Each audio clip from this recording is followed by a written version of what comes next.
Admiral Kefvar stood on the bridge of his massive warship, looking out at the stars through the curved windows. His blue crystalline skin caught the light from distant suns as he reviewed the daily reports on his tablet. The Zephyrian Confederation controlled 12 star systems now, all of them rich with metals and energy sources that kept their civilization growing stronger each year. The Admiral touched the screen and pulled up historical files about the worlds under his command. According to the records, these systems once belonged to a primitive species called humans. The files showed images of bipedal creatures with soft pink skin and hair covering their heads. They had lived on these worlds for a few thousand years, before destroying themselves in nuclear wars about 500,000 years ago. Kefvar shook his head as he read about human civilization. They had been violent and wasteful, always fighting among themselves instead of working together like proper civilized beings. Their technology was crude compared to Zephyrian crystal-based systems. They used dirty fossil fuels and dangerous nuclear reactions instead of clean energy from their sun crystals. Most importantly, they had been unable to control their aggressive nature, which led to their complete extinction. The bridge crew worked quietly around him, monitoring space traffic and colonial operations. Through the communication system, reports came in from the 12 human worlds that now served the Confederation. Mining operations on the third planet of the Sol system were going well. The red planet nearby provided excellent iron ore. The outer gas giants supplied fuel for their ships. On his personal screen, Kefvar looked at images from New Geneva, one of the former human colonies. The planet now hosted a massive Zephyrian city built from living crystal that grew taller. Each year, millions of Zephyrians lived and worked there, completely unaware that other beings had once called this world home. The few remaining human structures had been removed decades ago to make room for proper civilization. Governor Yethlin appeared on the screen, his purple crystal formations glowing with pride. He gestured toward the mining operations behind him, where huge machines dug deep into the ground. Admiral, we have discovered more of those strange metal structures buried in the soil. The archaeology department says they might be from the extinct humans, but we need the space for the new crystal farms. Kefvar nodded approvingly. Remove them immediately. We cannot let primitive ruins interfere with progress. These humans destroyed themselves because they could not adapt and grow. We will not make their mistakes. The governor's crystals flickered with agreement. Of course, Admiral. The demolition crews are already working. By next week, we will have cleared another 100 square kilometers for expansion. As the communication ended, Kefvar walked to the star charts displayed on the main wall. Bright blue dots marked Zephyrian colonies, while red zones showed dangerous areas to avoid. The 12 former human systems glowed with the steady light of successful occupation. Each world contributed something valuable to the Confederation: metals, energy, food, or strategic position. Lieutenant Commander Zeph Tal approached with another tablet full of reports. Sir, the Cultural Ministry has completed their study of human artifacts found on the outer colonies. They recommend destroying the remaining items to prevent any confusion among our younger citizens. The Admiral took the tablet and scrolled through images of human art, books, and tools. The items looked primitive and crude compared to Zephyrian. Crystal artwork that could change colors and shapes. Human books were made from dead tree material instead of living crystal that could update itself with new information. Their tools were simple metal instead of smart materials that could adapt to different tasks. These items serve no purpose, Kefvar decided. They represent a failed civilization that could not survive its own violence. Dispose of them properly and make sure the recycling centers can use the materials for something useful. The lieutenant commander saluted and walked away to carry out the orders. Around the bridge, other officers continued their work, monitoring the peaceful and prosperous Zephyrian space. Trade ships moved between colonies, carrying goods and passengers. Research. Vessels explored new star systems, looking for expansion opportunities. Military patrols kept the space lanes safe from pirates and other threats. Kethvar returned to his chair and opened the files about other extinct species in the galaxy. Humans were not the only race that had failed to survive. The Corvani had destroyed their homeworld with industrial pollution 3 million years ago. The Deltari had fought a civil war that ended their civilization 2 million years ago. The galaxy was full of cautionary tales about species that could not control themselves. But the Zephyrians were different. They had learned from these examples and built a society based on cooperation and wisdom. Their crystal-based technology worked in harmony with natural forces instead of fighting against them. They shared resources fairly among all colonies instead of hoarding wealth like the extinct races had done. Most importantly, they resolved conflicts through discussion and compromise instead of violence.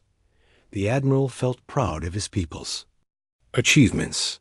In just 50,000 years since discovering space travel, they had built a peaceful confederation that spanned multiple star systems. They had avoided the mistakes that destroyed other civilizations. They had proven that intelligence and cooperation were stronger than aggression and competition. A soft chime indicated an incoming message from the outer sensor stations. The communication officer, a young Zephyrian with bright green crystals, looked puzzled as she read the report. Admiral, the monitoring station near the edge of human space is detecting some unusual energy readings. Kethvar frowned. What kind of energy readings? Are there asteroids moving into shipping lanes? The officer studied her screen more carefully. The readings are very strange, sir. The computers cannot identify the energy type, but it appears to be artificial rather than natural. The patterns suggest large objects moving through hyperspace. Pirates? The Admiral asked, though he knew that was unlikely. Pirate ships used standard technology that the sensors could easily identify. The energy signatures are much too large for pirates, sir. The computer estimates that the objects would have to be enormous, larger than our biggest battleships. Kethvar stood up and walked to the communication station. Show me the sensor data. On the main screen, colorful lines and dots represented the energy readings from the outer sensors. The patterns did look artificial, but unlike anything in the Zephyrian database. The signatures were moving in formation, suggesting intelligence behind their movement. But they were coming from the direction of the old Sol system, where nothing had lived for 500,000 years. Continue monitoring. The Admiral ordered. If the objects enter our space, we will investigate. But there is probably a simple explanation. Perhaps it is some natural phenomenon we have not encountered before. The crew returned to their normal duties, but Kethvar continued to study the sensor readings. Something about the patterns bothered him, though he could not explain why. The energy signatures seemed almost familiar, as if he had seen similar patterns somewhere before in the historical archives. But that was impossible. Nothing had lived in human space for 500,000 years. The humans were extinct, their worlds empty except for Zephyrian colonies. Whatever was creating these readings, it could not be connected to the primitive species that had destroyed itself so long ago. The Admiral dismissed his concerns and focused on more important matters. His confederation was strong and peaceful, protected by advanced technology and wise leadership. Whatever was moving through space near the old human worlds, it posed no threat to the civilization the Zephyrians had built on the foundation of humanity's failure. Deep in the cold darkness beyond Pluto, a massive structure began to wake up after centuries of silence. The Haven station stretched for miles in every direction, its black metal hull reflecting no light from the distant sun. For 500,000 years, it had drifted in the outer reaches of the solar system, hidden among asteroids and space debris, waiting for the right moment to return to life. Inside the station's central core, thousands of cryogenic pods started their warming sequences. Blue lights flickered on throughout the corridors as ancient computers came back online. The air recycling systems hummed to life, filling the empty halls with breathable atmosphere for the first time in millennia.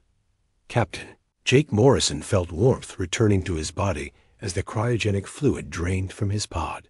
His enhanced muscles, strengthened by automated genetic treatments during his long sleep, responded quickly as he sat up and looked around the awakening chamber.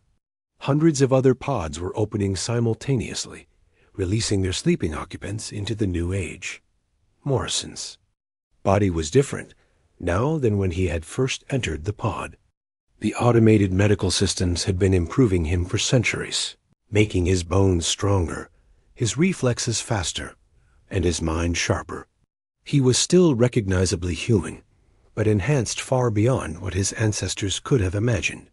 His dark hair had been kept perfectly preserved, and his brown eyes now held flecks of gold from the genetic modifications. Around him, other humans were awakening from their long sleep. They moved with the fluid grace of predators, their bodies perfectly adapted for the task ahead. Dr. Lisa Chun stepped out of her pod nearby, her black hair falling to her shoulders as she stretched muscles that had been dormant for centuries. Her Asian features were sharp and alert as she immediately began checking the medical readings from the other awakening pods. "All vital signs are normal," she reported to Morrison, her voice carrying easily through the chamber despite being the first words spoken here in thousands of years. The genetic enhancement programs worked perfectly. "We are stronger, faster, and smarter than our ancestors who built this place." Commander Ryan Davis emerged from another section of pods, his tall frame moving with military precision. His blonde hair was cut short in the old military style, and his blue eyes scanned the chamber for any signs of problems. As the leader of the military forces, he had been enhanced for combat more than the others. His reflexes were nearly superhuman, and his strategic thinking had been improved by neural modifications that worked constantly, even during sleep. "Captain," Davis said as he approached Morrison, "the quantum communication network has been monitoring galactic transmissions throughout our sleep. We have detailed intelligence on current political and military situations." Morrison nodded and walked to the main command center where massive screens were coming online. The displays showed star maps of human space, but the territories were now marked with Zephyrian symbols and names. Every human colony, every military base, every cultural site had been taken over by the crystalline aliens, who now controlled what had once been humanity's domain. Dr. Chon joined them at the command station, pulling up biological data on the Zephyrian species. "They are silicon-based life forms with crystal growths instead of flesh," she explained, studying the files that had been collected by hidden observation probes. "They live much longer than baseline humans, but reproduce slowly. Their technology is based on living crystals that can grow and change shape." The main screen shifted to show surveillance footage of Zephyrian cities built on former human worlds. Where once human architecture had reached toward the sky with steel and glass, now organic crystal structures twisted upward like frozen lightning. The aliens moved through their cities with slow, graceful movements, their blue and purple crystalline, bodies catching and reflecting light in beautiful patterns. "They have completely erased our presence," Davis observed, his voice hard with controlled anger. "Every human monument, every piece of art, every grave has been destroyed or built over. They act as if we never existed." Morrison studied the tactical displays that showed Zephyrian fleet positions and defensive installations. The aliens had grown comfortable in their stolen territory, spreading their forces thin across the 12 human star systems. Their ships were elegant crystal constructs that looked more like works of art than military vessels. But the sensor data showed they carried powerful energy weapons. "They think we are extinct," Morrison said quietly. "They believe they are safe, because the dangerous humans destroyed themselves long ago. They have no idea that we have been watching them, learning about them, and preparing for this day." Dr. Lisa Chun activated another set of displays showing the human fleet that had been constructed during their long sleep. Automated factories, hidden throughout the outer solar system, had been building ships for centuries, guided by artificial intelligences that never needed rest. The vessels were unlike anything that had existed during the old human civilization. About 12 massive warships floated in the darkness around Haven Station, their hulls made from materials that absorbed light and bent space around them. Each ship was over 2 miles long and powered by controlled black hole reactors that provided nearly unlimited energy. Their weapon systems used principles of physics that had been theoretical when the original humans fled Earth. "The UES Retribution is ready for launch," reported Chief Engineer Nick Warren as he joined the group at the command center. His red hair was streaked with early gray despite the genetic enhancements, a sign of the stress he had endured as the fleet's technical leader. "All ships report full readiness. Weapon systems are charged and defensive fields are operational." Commander Davis pulled up tactical plans that had been refined by artificial intelligence for thousands of years. Every Zephyrian installation had been studied and analyzed. Every ship movement had been tracked and predicted. The coming campaign would not be a war of discovery and adaptation like the conflicts of old Earth. It would be a precise surgical strike against an enemy who had no idea they were already defeated. "The Zephyrians have made themselves comfortable on our worlds," Morrison said, as he looked at the images of crystal cities built over human ruins. "They have grown soft and complacent, thinking they are the natural rulers of space. They have forgotten that Earth's children might someday return home." Dr. Chun activated the final display, showing the current positions of Zephyrian forces throughout former human space. Their fleet was scattered, with most ships engaged in routine patrol duties or escort missions for merchant vessels. Their military had not fought a real war in over 100,000 years. "They do not know what war truly means," Davis said with grim satisfaction. "They have never faced an enemy that planned every move centuries in advance. They have never fought humans who had time to prepare properly." Morrison stood and looked around at his awakening crew. These were the last children of Earth, enhanced beyond their ancestors' wildest dreams and armed with technology that could reshape reality itself. They had slept for 500,000 years, but their patience was about to be rewarded. "Signal all ships," Morrison commanded. "Begin final preparations for departure. After 500,000 years of exile, humanity is going home." The Haven Station's engines began to glow with power as the human fleet prepared to emerge from the darkness. The galaxy was about to remember why Earth's children were never truly gone, only sleeping. Mining Station Epsilon 7 orbited the red planet the humans had once called Mars. The Zephyrian workers inside the station went about their daily routines, extracting iron ore from the planet's surface and loading it onto transport ships. Station. Commander Veltar monitored the operations from his crystal control chair, his green crystalline body reflecting the light from multiple screens showing mining progress. The morning shift had just begun when sensor operator Nethful noticed something unusual on his displays.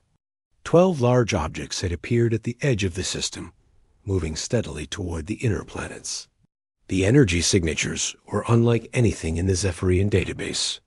"Commander," Nethful called out, his purple crystals flickering with confusion, "I am detecting 12 large vessels approaching our position. They do not match any known ship designs in our records."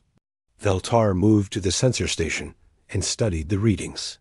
The ships were massive, each one larger than a Zephyrian battleship, but their energy patterns were completely foreign. Their hulls seemed to absorb sensor beams instead of reflecting them, making detailed scans nearly impossible. "Send a standard identification request," Veltar ordered. "These might be traders from the Outer Rim using new technology we have not seen before." The communication officer sent the standard Zephyrian greeting across space. The response came back in an ancient language that required the computer several minutes to translate. When the translation appeared on screen, the Zephyrian crew stared in disbelief. "This is Captain Alex Turner of the United Earth Fleet, commanding the UES Retribution. You are currently occupying human territory. All Zephyrian forces must surrender immediately and prepare for evacuation, or face the consequences of your continued presence." Commander Veltar laughed, his crystals chiming with amusement. The other crew members joined in, filling the control room with the musical sound of Zephyrian laughter. Humans had been extinct for 500,000 years. This had to be some kind of joke, or perhaps unknown aliens using human historical records to intimidate them. "Unknown vessels," Veltar transmitted back. "Humans have been extinct for 500,000 years. We do not know what species you represent, but your use of extinct mythology is not amusing. State your real identity and purpose, or leave this system immediately." The response came from Captain Turner's ship, but this time it was not words. The lead human vessel, the UES Retribution, powered up weapons that the Zephyrian sensors could not even begin to analyze. A beam of pure energy struck the station's defensive platforms, and they simply vanished. Not destroyed or damaged, but completely erased from existence, as if they had never been built. The laughter stopped immediately. Commander Veltar stared at his screens in shock as 6 defensive platforms disappeared without leaving any debris behind. The weapons that had destroyed them operated on principles that Zephyrian science could not understand. "All stations emergency. Alert," Veltar broadcast throughout the mining station. "Unknown hostile vessels have destroyed our defenses. Preparing to evacuate all personnel." But before the evacuation could begin, Captain Turner's voice came over the communication system again. This time, his tone was different. Instead of the formal military language from before, he spoke with the weight of centuries of anger behind. His words: "Zephyrian Commander, you and your people have exactly 10 minutes to abandon this station and leave the Sol system. This is the only warning you will receive. Humanity has returned, and we want our worlds back." Admiral Kethvor received the emergency transmission from Mining Station Epsilon 7 while reviewing reports in his flagship. At first, he thought Commander Veltar had suffered some kind of mental breakdown. Humans returning from extinction was impossible. But the tactical data that accompanied the message showed the complete destruction of the station's defensive systems by unknown weapons. The Admiral immediately ordered the Third Fleet to investigate. 300 Zephyrian warships, the pride of the Confederation military, began moving toward the Sol system at maximum speed.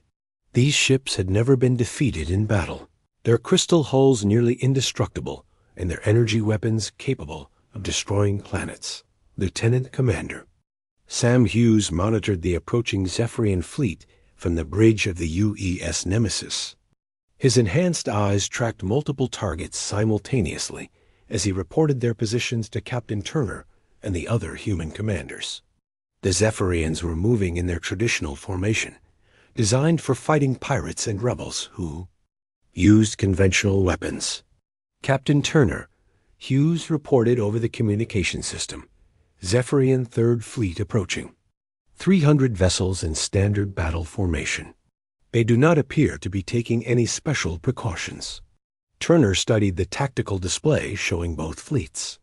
The Zephyrians vastly outnumbered the humans, but numbers meant nothing when the technology gap was so enormous. The human ships had been designed by artificial intelligences that had studied Zephyrian tactics for centuries, while the aliens had no idea what they were facing. "All ships, prepare for engagement," Turner ordered. "Remember, we are not here to conquer.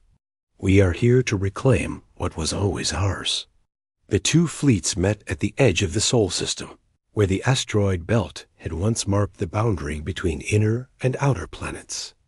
Admiral Kethver expected a traditional space battle with energy weapons and defensive shields, the kind of conflict that Zephyrian forces had won countless times before. Instead, the human ships began using weapons that seemed to violate the basic laws of physics. The UE's retribution fired a beam that twisted space itself, creating a gravity well that crushed 3 Zephyrian cruisers instantly. The UES Nemesis launched projectiles that passed through Zephyrian shields as if they did not exist, striking the ships inside and tearing them apart from within. Commander Ryan Davis coordinated the battle from the UE's vengeance. His enhanced mind processing tactical information faster than any Zephyrian computer.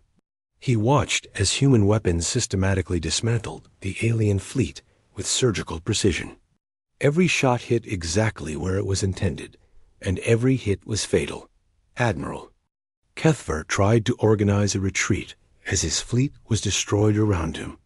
His flagship's crystal hull cracked under the assault from weapons that seemed to attack matter itself at the atomic level. Emergency systems failed as human technology interfered with Zephyrian electronics in ways that should have been impossible. "All ships withdraw immediately," the Admiral broadcast to his remaining vessels. "Fall back to the outer colonies and request reinforcements from the core worlds." But retreat was not an option.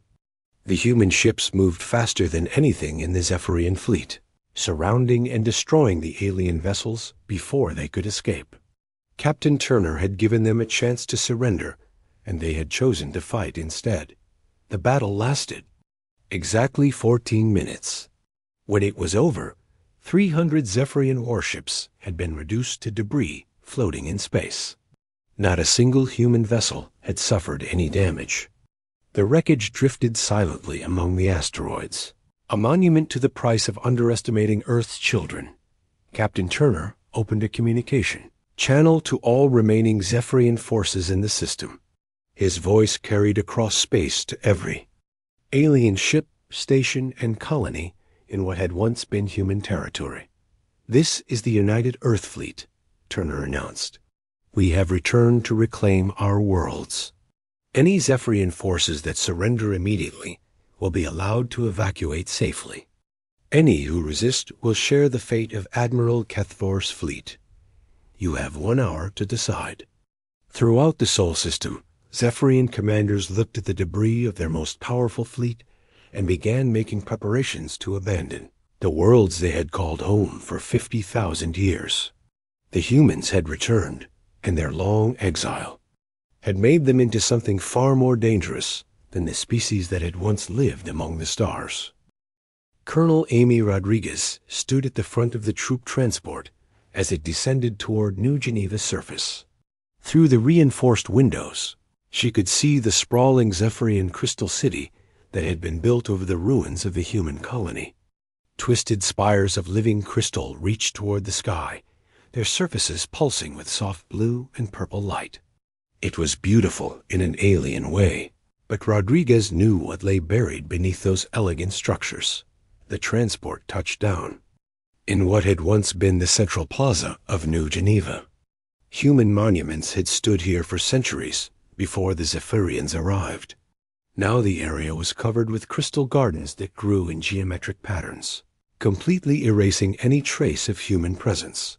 Rodriguez stepped onto the soil that her ancestors had walked on, her enhanced body moving with predatory grace inside advanced armor that made her nearly invincible. Behind her, 200 human soldiers emerged from their transports, each one enhanced far beyond baseline human capabilities.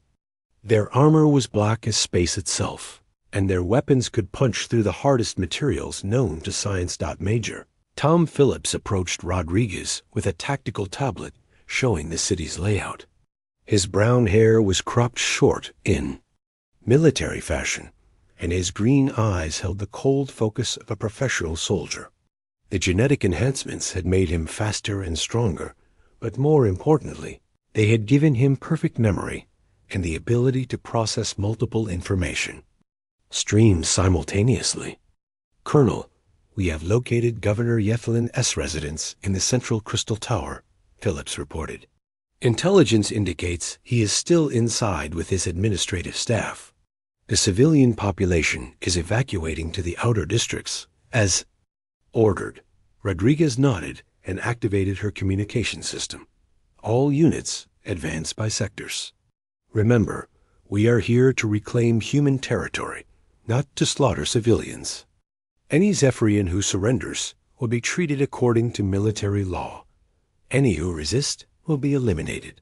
The human soldiers moved through the Crystal City with mechanical precision. Their enhanced reflexes allowed them to move faster than Zephyrian. Security forces could react.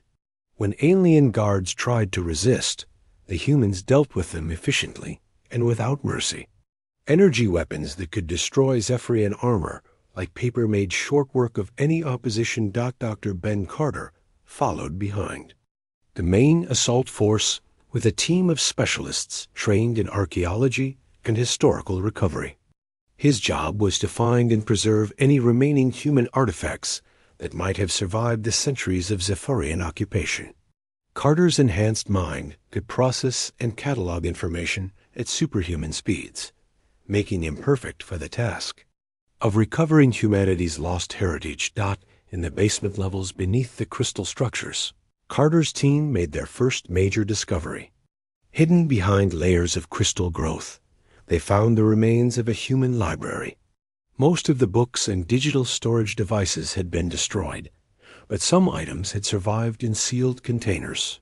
"Colonel Rodriguez," Carter reported over the communication system, "we have found evidence of deliberate destruction. The Zephyrians did not just build over human sites. They specifically targeted our cultural artifacts for elimination. Books, artwork, historical records, even children's toys were systematically destroyed." Rodriguez felt anger building in her enhanced mind as she listened to Carter's report. The genetic modifications had not removed human emotions, but they had given her perfect control over them. She channeled her rage into cold determination as she led her soldiers toward the governor's tower. Governor Yethlin waited in his crystal office at the top of the central spire.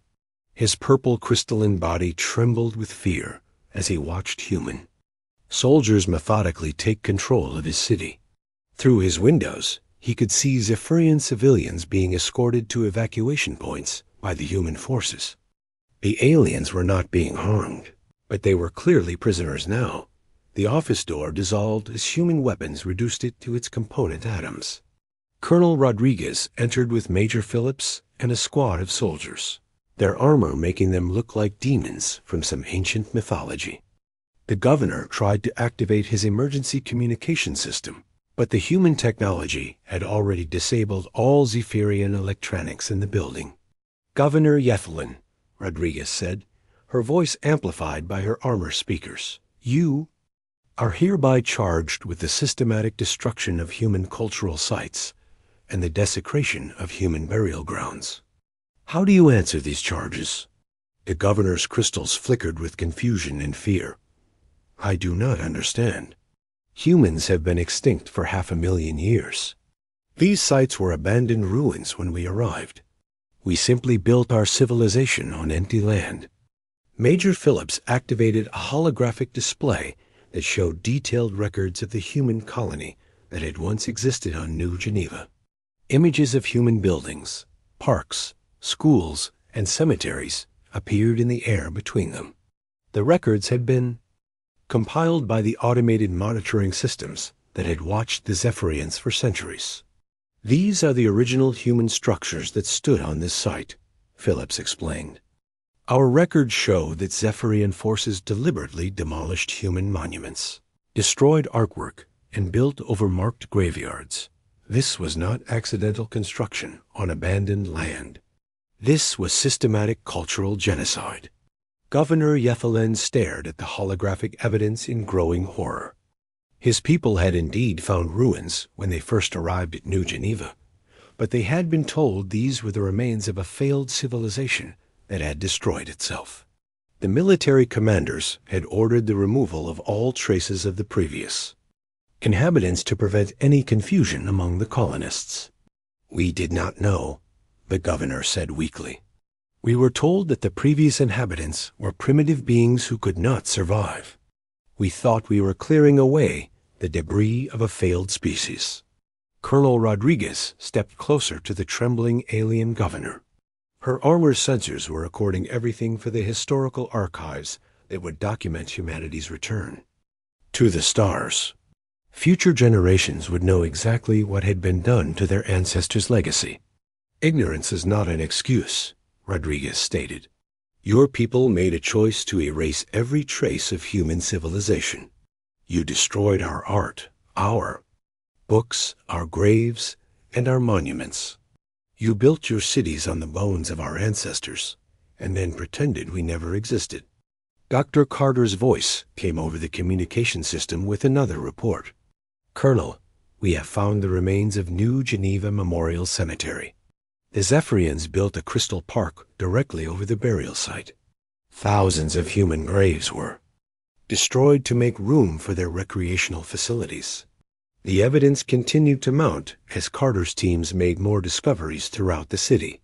Human schools had been demolished to build Zephyrian entertainment centers. A human hospital had been torn down to make space for a crystal sculpture garden.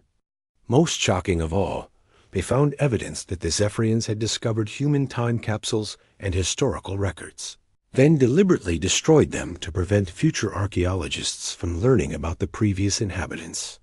"The sentence for cultural genocide is death," Rodriguez announced to Governor Yethelen. "However, because you cooperated with the evacuation of civilians, the sentence will be carried out quickly and without torture." The governor's crystals dimmed as he accepted his fate. Around the city, other Zephyrian officials who had participated in the systematic destruction of human heritage were being rounded up for similar trials. The human forces worked with methodical efficiency, documenting every crime and ensuring that justice was served out as the sun set over New Geneva. Human flags flew once again over the colony that had been stolen from them. The crystal structures would be removed and replaced with architecture that honored both the original human settlers and the enhanced humans who had returned to reclaim their heritage. Colonel Rodriguez stood in the ruins of the memorial cemetery, looking at the twisted crystal growths that had been planted over human graves. Her soldiers were already beginning the work of removing the alien structures and restoring the burial sites to their proper dignity. "This is only the beginning," she said to Major Phillips as they watched the recovery operations. 11 more systems await liberation. 11 more worlds where human history has been erased and must be restored. The human fleet was already moving toward the next target, carrying the news that Earth's children had returned and would not rest until every stolen world was back in human hands. The galaxy was learning that some species do not stay extinct, and some crimes can never be forgiven. The massive crystal fortress that orbited Zephyr Prime was considered the most powerful defensive installation in the galaxy. Its living crystal walls could absorb energy weapons and redirect the power back at attackers. Thousands of automated defense platforms surrounded the station, each one capable of destroying a battleship with a single shot. For 1,000,000 years, no enemy had ever broken through its defenses. Admiral Jake Morrison stood on the bridge of his flagship, the U.E.'s Vengeance, as the human fleet approached the Zephyrian capital world. Through the reinforced windows, he could see the beautiful blue and green planet that housed billions of Zephyrian civilians. Crystal cities covered the continents like glowing jewels, their spires reaching toward the stars. In elegant curves that captured and reflected sunlight, the defensive fortress detected the approaching human ships and immediately powered up its weapons. Thousands of energy beams lanced out toward the 12 human vessels, each beam carrying enough power to vaporize a mountain. The Zephyrian defenders expected to see the human ships destroyed instantly by the overwhelming firepower.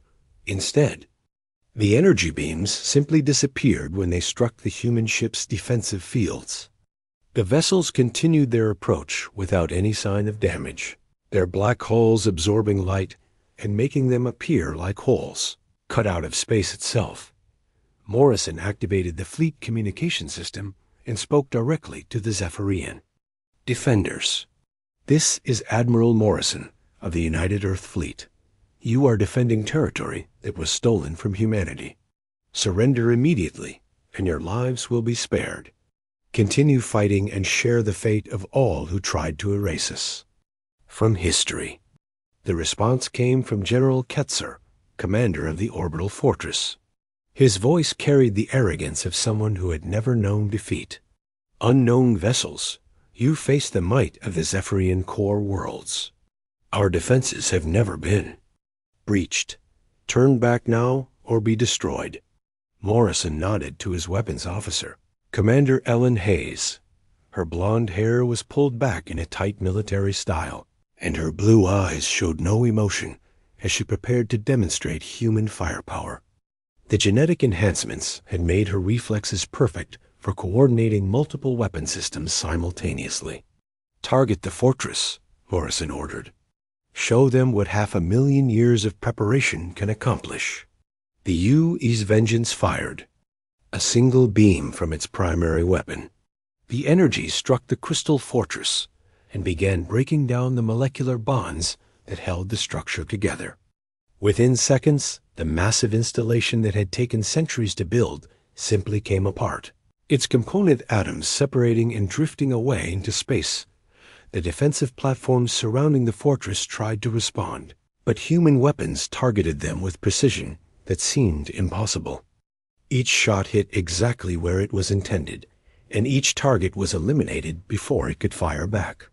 8 minutes after the battle began, the entire defensive network was debris floating in orbit around Zephyr Prime. On the planet's surface, billions of Zephyrian civilians watched their legendary defenses crumble under the human assault. Emergency broadcasts filled the airwaves as government officials tried to organize evacuation procedures. But there was nowhere to run. The human fleet controlled the space around their world completely. Admiral Morrison opened a communication channel to the entire planet. His voice was heard in every crystal city, every government building, and every civilian home on Zephyr Prime. When he spoke, it was with the weight of 500,000 years of exile behind his words. Citizens of Zephyr Prime, this is Admiral Morrison of the United Earth Fleet. Your military forces have been defeated. Your government ordered the complete destruction of human civilization and culture throughout our former territories. The time has come for you to face the consequences of those actions. Commander Hayes coordinated the orbital bombardment that followed.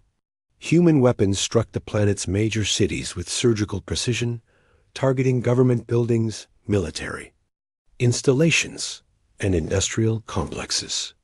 The crystal structures that had stood for millennia were reduced to glass in minutes, but the civilian residential areas were carefully avoided. Dr. Linda Foster monitored the planetary evacuation from her position aboard the U.E.S. Retribution.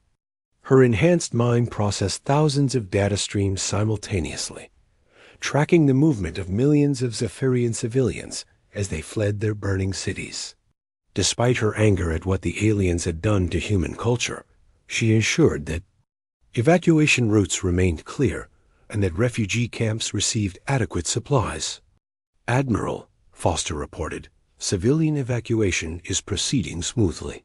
We estimate that 95% of the population will be safely relocated to the outer agricultural colonies within 48 hours. Morrison nodded approvingly. The humans had not returned for genocide, despite what the Zephyrians had done to their civilization. They had returned for justice and reclamation. The alien civilians would be allowed to rebuild their lives on remote worlds where they could learn humility and respect for other species. Captain Nick Warren led the ground forces that secured the ruins of the Cypherian capital city. His red hair was streaked with gray from the stress of command, but his green eyes remained focused on the mission. In the center of what had once been the seat of galactic power, he supervised the construction of a new monument. The monument was built from black stone quarried from Earth's moon, transported across the galaxy to mark humanity's return. Carved into its surface were the names of every human world that had been colonized before the Great Exodus. At the base of the monument, an inscription was written in both human and Zephyrian languages. Here stood those who forgot that the dead can return. Let all who come after remember. Humanity does not forgive. Humanity does not forget. Humanity endures. As the monument was completed, human colonists began arriving at the reclaimed worlds.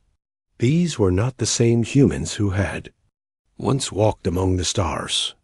The long exile had changed them, making them harder and more focused. They understood the price of weakness and the importance of strength. Dr. Foster established the first new human government on New Geneva, working from the restored colonial building that had been rebuilt exactly as it had existed before the Zephyrian occupation. Her first act was to create schools where human children would learn their true history and understand why their ancestors had spent 500,000 years preparing for this return. Throughout the 12 reclaimed systems, human exploration teams began searching for other artifacts that might have survived the long occupation. Each discovery added to the growing renaissance of human culture, but also served as a reminder of how much had been lost during the years of alien rule. The galaxy watched in shocked silence as news of humanity's return spread throughout known space. Other species that had dismissed humans as extinct primitives now reconsidered their understanding of galactic history. The Zephyrians had been the most powerful civilization in this region of space, and they had been defeated in less than a week. Admiral Morrison stood in his ready room aboard the UES Vengeance, looking out at the stars that once again belonged to humanity. Reports came in from exploration missions seeking other human artifacts scattered throughout the galaxy. Each discovery proved that human influence had once extended far beyond the 12 core systems. The human fleet had grown during the campaign as automated factories continued their work. New ships emerged from hidden construction facilities, carrying enhanced humans who were ready to explore and colonize. The age of human expansion was beginning again, but this time they would be prepared for any threat. As the first human children in 500,000 years were born on the reclaimed worlds, their parents told them stories of the long exile and the price of forgetting. These children would grow up knowing that their species had fallen once before, but had risen again stronger than ever. The stars belonged to humanity once more, and this time they would never let them go.